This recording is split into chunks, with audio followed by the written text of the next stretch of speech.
Installez-vous debout, nous allons pratiquer les 5 rites tibétains. Installez le souffle et la conscience dans votre corps debout. Respirez ici. Et préparez-vous à commencer le premier rite tibétain qui consiste à tourner sur soi-même dans le sens horaire, donc vers la droite. Pour cela, installez un léger Mula Bandha, une légère présence dans le périnée, les bras à l'horizontale. Fixez le centre de votre main, un point précis, et commencez à tourner sur vous-même. Ni trop vite, ni trop lentement. Vous pourrez aller les premières fois jusqu'à 7 tours sur vous-même et puis vous augmenterez progressivement jusqu'à 21 tours.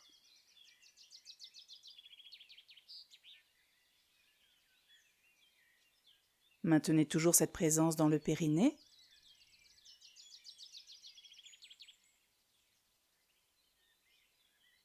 Et lorsque vous arriverez à votre dernier tour, vous ferez un tour plus doucement dans l'autre sens, en continuant à regarder dans votre main jusqu'à revenir de face. Les premières fois, peut-être ressentirez-vous beaucoup de vertige, l'envie peut-être de s'asseoir au sol. Laissez-vous faire si c'est le cas. Sinon, restez debout, le regard devant vous, et s'il n'y a pas trop de vertige, peut-être les paupières abaissées pour apprécier toutes les sensations. Puis nous allons passer au second rite. Pour cela, rejoignez le sol pour venir vous y étendre. Déposez bien tout le dos au sol. Puis vous allez venir installer vos 2 mains à plat, sous le bassin, sous les fessiers. Allongez ensuite vos jambes, elles resteront l'une contre l'autre. Inspirez ici et sur une expiration, élevez les 2 jambes à la verticale en rapprochant la tête des genoux. À l'inspire, étendez le corps. À l'expire, rassemblez au centre. Les 2 jambes montent ensemble, en même temps que la tête, mais bien sûr, si cela est trop compliqué dans un premier temps, vous pourrez adapter en amenant d'abord une jambe et une autre, avec les genoux fléchis, et en redescendant une jambe puis une autre également. Allez-y progressivement. Également à 7 reprises pour les premières fois, peut-être même moins. Vous pourrez ensuite augmenter le nombre de répétitions jusqu'à 21. Puis lorsque vous cesserez, prenez quelques instants étendus sur le dos. Observez. Vous pouvez aussi rapprocher les genoux de la poitrine de manière mobile ou de manière statique. Vous pourriez avoir envie également de bouger la tête en la laissant rouler d'un côté à l'autre. Puis vous viendrez vous préparer à pratiquer le 3e rite. Redressez-vous sur les genoux, orteils retournés. Bas du tronc bien droit, de l'ouverture à l'avant du bassin. Venez en inspirant ouvrir les épaules, présenter le cœur vers le ciel en basculant la tête vers l'arrière, les coudes se rapprochent derrière le dos. À l'expire, le menton revient vers l'avant. Et poursuivez ainsi. À chaque fois que vous inspirez, vous envoyez les épaules vers l'arrière avec la tête, les coudes rapprochés. À chaque fois que vous expirez, les épaules reviennent et le menton revient vers le sternum également.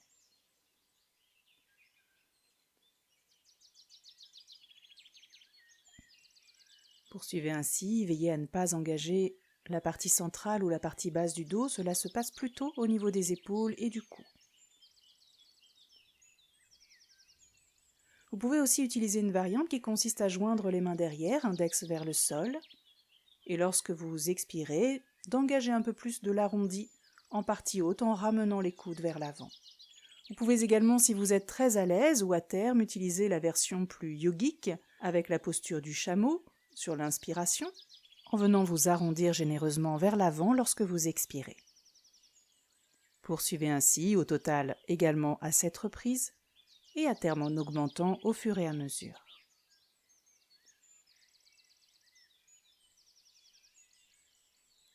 Lorsque vous terminez, vous pouvez prendre un temps de repos en assise sur les talons, ou bien en balasana, front au sol, bras le long du corps. Reposez-vous, respirez ici, relâchez bien tout le dos, le cou, les épaules. Relâchez tout.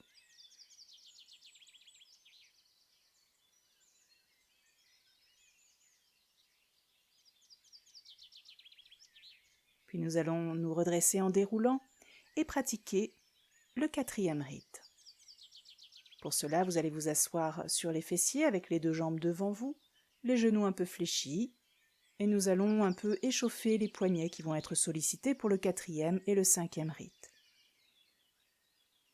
Quelques mouvements de rotation dans vos poignets, quelques mouvements d'étirement, d'un côté et de l'autre. Faites les mouvements qui sont justes ou dont vous avez l'habitude pour les échauffer. Puis nous venons prendre appui sur nos mains, les 2 pieds à plat au sol, les fessiers au sol, puis en inspirant, nous allons soulever le bassin, nous retrouvons en appui sur les jambes et sur les bras en basculant la tête vers l'arrière. En expirant, venez vous rasseoir entre vos mains et l'inspire suivante, repartez dans la table à 4 pieds pour revenir ensuite en expirant, vous asseoir entre vos mains, jambes devant vous. Ces 2 mouvements constituent le 4e rite tibétain. Bien sûr, si vos bras sont trop courts pour permettre cela, vous pouvez vous placer sur des briques. Et vous pourrez envisager à terme, avec de l'entraînement, de passer directement de la première posture à la seconde, sans reposer les fesses au sol. Trouvez la bonne distance entre vos 2 mains et vos 2 pieds. Surélevez au besoin l'appui des 2 mains sur des briques. Et lorsque vous terminez, pensez à assouplir épaules et poignets et à prendre le temps d'observer les sensations. Nous allons passer au 5e et dernier rite tibétain, qui va consister à passer du chien tête en bas au chien tête en haut. Installez un chien tête en bas, marchez sur place, adaptez la distance entre vos 2 mains et de vos 2 pieds. Et sur une inspiration, emmenez le poids du corps vers l'avant et vers le bras, redressez la tête pour le chien tête en haut. Chien tête en bas en expirant, chien tête en haut en inspirant. Passez de l'une à l'autre. De la même manière, au besoin, soulevez un petit peu vos mains avec 2 briques. Et vous pourrez également adapter la posture du chien tête en haut, peut-être en passant seulement dans une planche pour protéger vos lombaires si elles sont fragiles.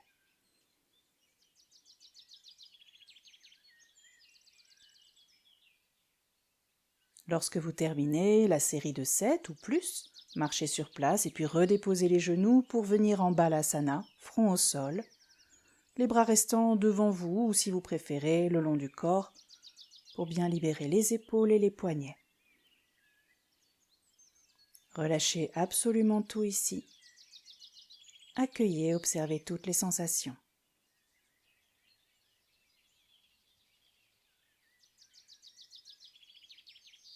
Puis vous pourrez vous redresser pour installer Vajrasana, la posture du diamant, en assise sur les talons, si elle est confortable pour vous.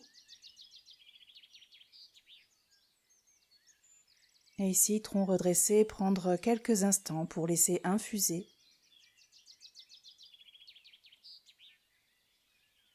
et accueillir tout ce qui est présent.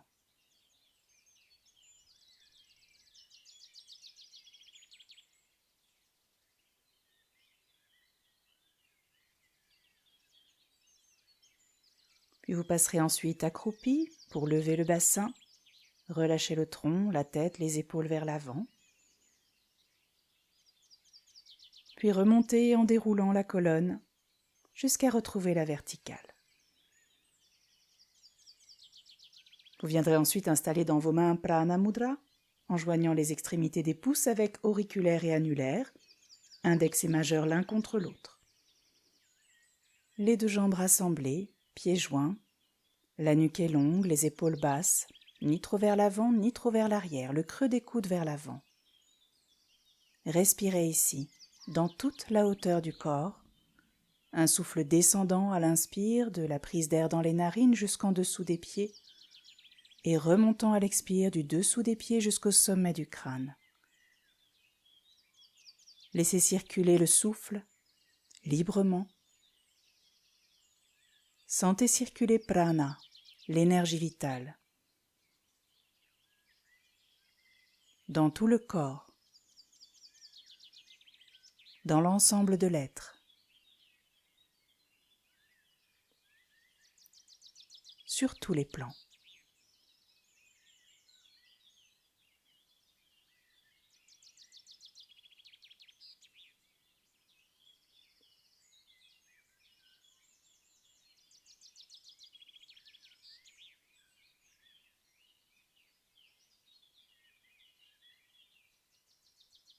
Puis libérez votre mudra, déliez les doigts.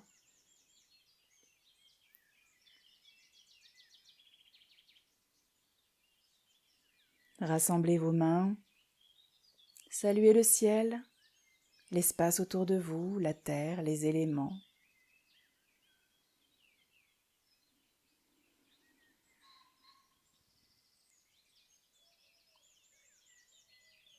Et quittez votre pratique en ouvrant les paupières sur une grande inspiration.